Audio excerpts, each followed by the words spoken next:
Bonjour à tous et bienvenue à cette nouvelle édition de la revue de la presse camerounaise.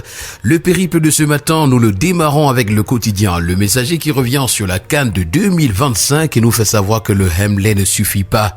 Au-delà de l'arbitrage largement en faveur du Maroc, la défaite 0 but contre 2 du Cameroun vendredi dernier en quart de finale face au pays hôte est venue étaler les limites tactiques du sélectionneur David Pagou, autrefois masqué par des victoires euphoriques. C'est l'information à retrouver ce matin à la page 10 du journal.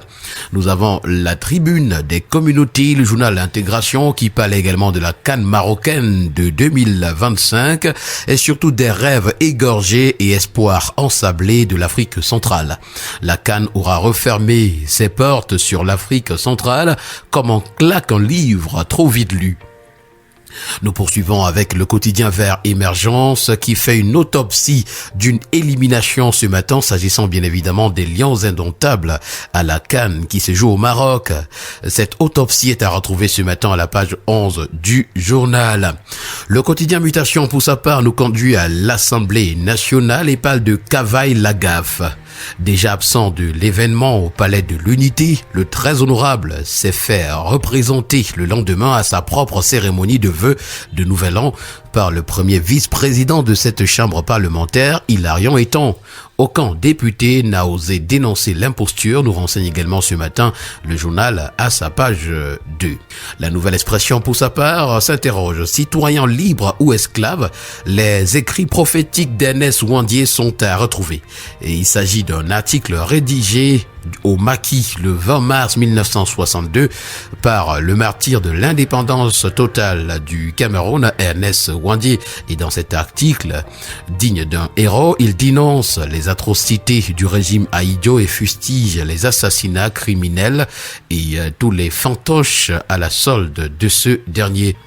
On reparle des vœux de l'an 2026 ce matin à la grande une du quotidien Capitaux Public Cameroun Tribune. Liesse chez la première dame, c'est à retrouver.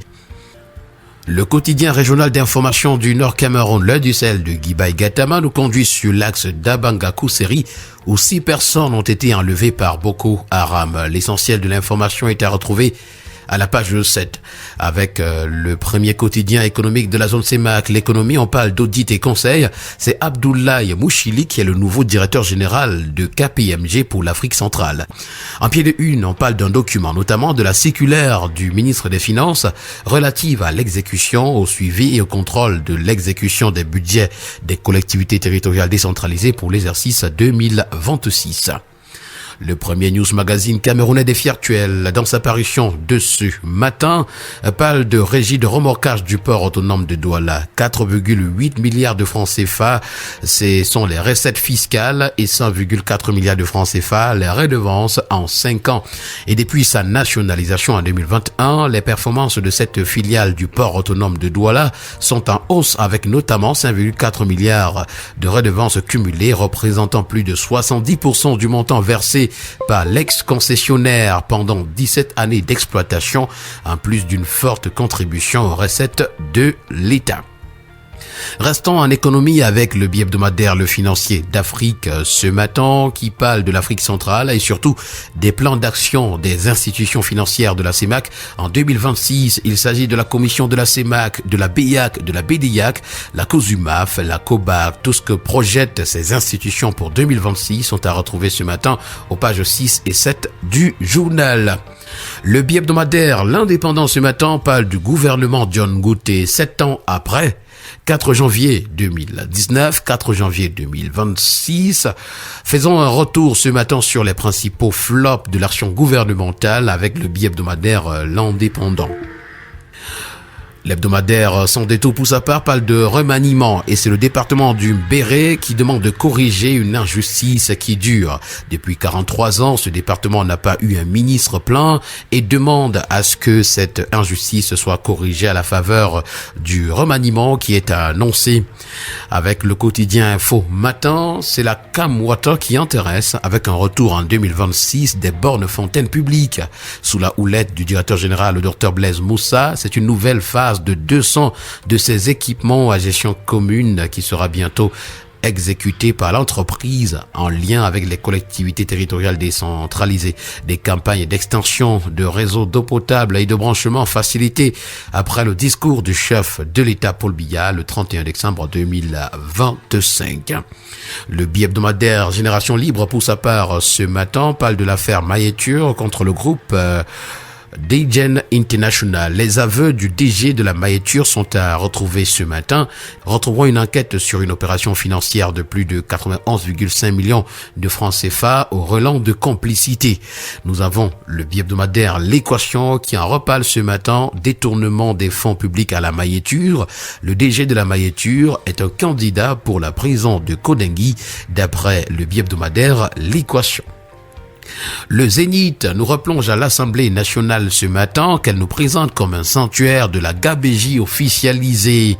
Et d'après le journal, alors que la paupérisation des populations a atteint son paroxysme au pays de Paul Biya, les élus de la nation censés défendre leurs intérêts s'accaparent plutôt des ressources pouvant améliorer leur quotidien. L'ampleur des avantages financiers et matériels à eux accordés laisse pantois. Retrouvons une évocation ce matin à la page 2 du journal. Nous allons refermer cette revue de la presse ce matin en santé, avec premièrement le quotidien Info Plus Santé qui s'intéresse au recrutement de 9 944 personnels de santé. 2025 aura été une année blanche et sèche.